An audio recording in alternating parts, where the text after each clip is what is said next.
Listening to Milo's reflection here at the beginning of a new year, I noticed the impulse in myself, which is very old, to say, "Oh, I'm gonna make a resolution to meditate every day this year." Some of you might be feeling that same impulse, but I don't make New Year's resolutions anymore. I've decided that making New Year's resolutions that are about setting goals, like making a to-do list, aren't that helppful. Not that having goals isn't important, but these kinds of resolutions, especially ones which we're surrounded by so much pressure to make that are related to buying a particular product or signing on to a particular diet plan or particular guru, I've decided that those kinds of resolutions aren't kind or loving to myself. So it's not how I want to start the year. Now, that doesn't mean that I don't use the turn of the year to reflect and take stock. But these days, I try to focus more on renewing my intentions. And by intentions today, I'm talking about the underlying values that I want to guide my everyday life. So one way to think of it is that intentions are a to-be list, whereas resolutions are a to-do list. Who do I want to be in the coming year? So I want to share with you a bit from the Buddhist teacher Philip Moffitt, who has written about intentions and the difference between intentions and goals. And as I do this, I just want to remind folks that as a tradition, Unitarian Universalism draws from many sources. So if you're newer to our tradition, just know that Buddhism is one of the sources from which we draw wisdom. So Philip Moffitt says, and I'm quoting him, "With goals, the future is always the focus. Are you going to reach the goal? Will you be happy when you do? What's next?" Setting intention, at least according to Buddhist teachings, is quite different than goal making. It is not oriented toward a future outcome. Instead, it is a path or practice that is focused on how you are being in the present moment. Your attention is on the ever-present now in the constantly changing flow of life. You set your intentions based on understanding what matters most to you and make a commitment to align your worldly actions with your inner values. Goals help you make your place in the world and be an effective person, but being grounded in intention is what provides integrity and unity in your life. He asks, what would it be like if you didn't measure the success of your life just by what you get and don't get, but gave equal or greater priority to how aligned you are with your deepest values? Again, that's from a teaching by the Buddhist teacher Philip Moffitt. So this year, like every year before it, promises some change ahead of us. That is all we can count on. And perhaps 2022 promises even more change than other years. It is a time of great instability, flux, shifting ground in our world, in our country. We feel it in our hearts, in our families, in our communities. I have to say, y'all, I I rarely have a conversation these days with someone who isn't deeply reconsidering some part of their life. I feel like we are surrounded with change in our personal lives, change in our societal structures. So the question that I'm bringing to us today, for myself as well, is who do we want to be through these changes that will continue? And what are our deepest guiding values? What are our intentions for who we want to be? In December, we delivered holiday joy packets to most folks in the congregation. And if you didn't get one, please let me know. But I want to highlight one of the things that was in these packets. There was a small packet of cards. Can you see these? And each card has one of our 7 principles of Unitarian Universalism and a beautiful small image created by our own member, Katie Copeland. She didn't want to put her name on these, but I want to give her credit. Katie Copeland made these cards for us. So one invitation for us this year in this moment, especially if you're not sure about setting intentions for yourself, and maybe this is a practice that you are already very well versed in. But if you're not sure, one place to begin might be to go back to these cards and our Unitarian Universalist principles. You might just pick 1 or 2 principles that you want to set an intention to prioritize in your life this year.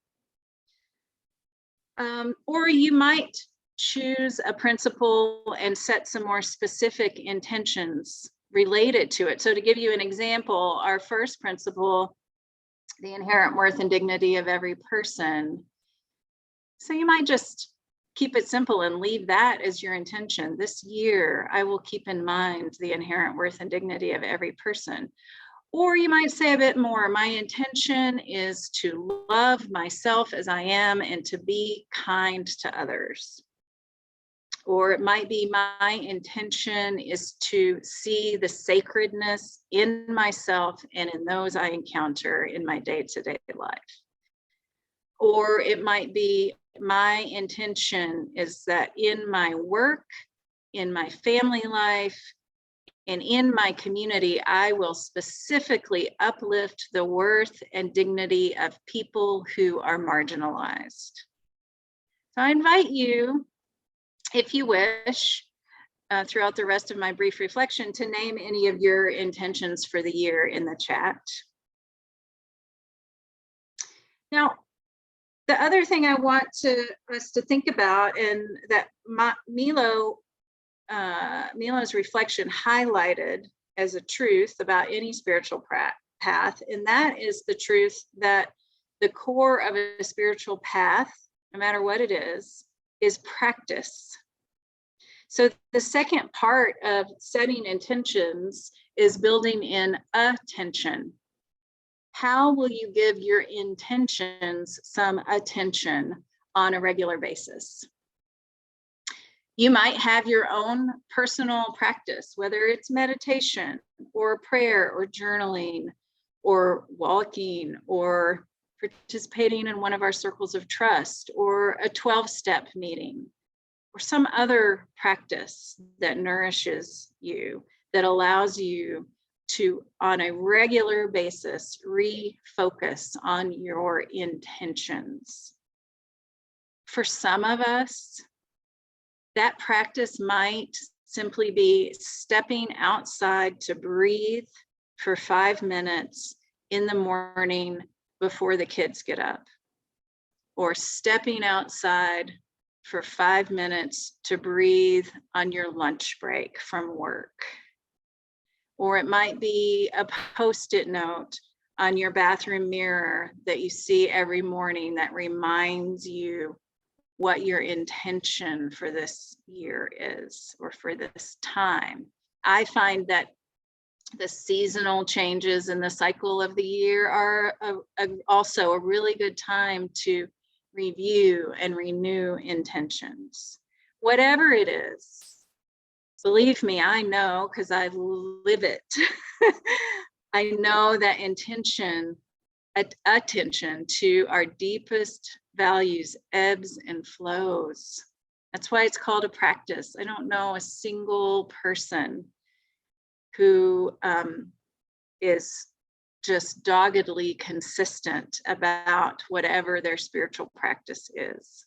Life ebbs and flows.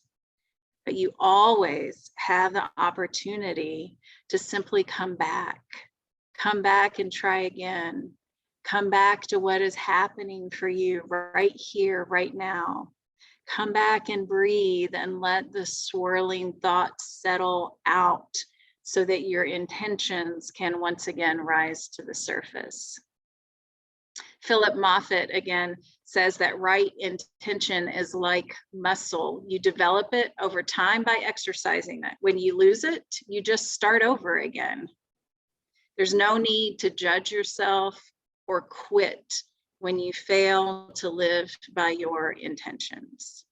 You are developing the habit of right intention so that it becomes an unconscious way of living, an automatic response to all situations.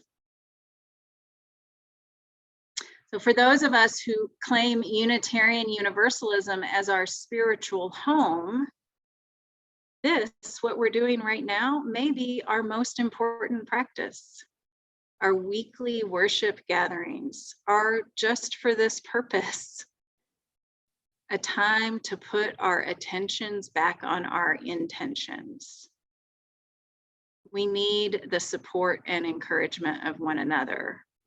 As Reverend A. Powell Davies said in our opening words, I fall below my own standards and need to be constantly brought back to them.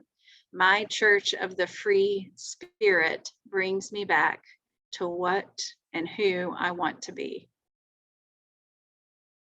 None of us know what this year will bring for us, but we can guide our response to the changes around us by grounding in our intentions for life. And I'm going to look now at the chat to see what has been shared.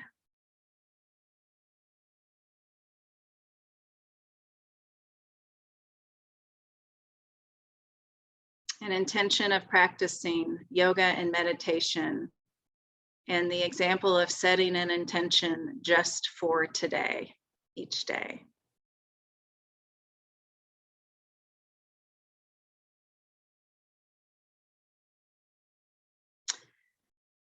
An intention to be kinder, which leads to being more patient, an intention of patience. An intention to be gentle with self and do what I love again.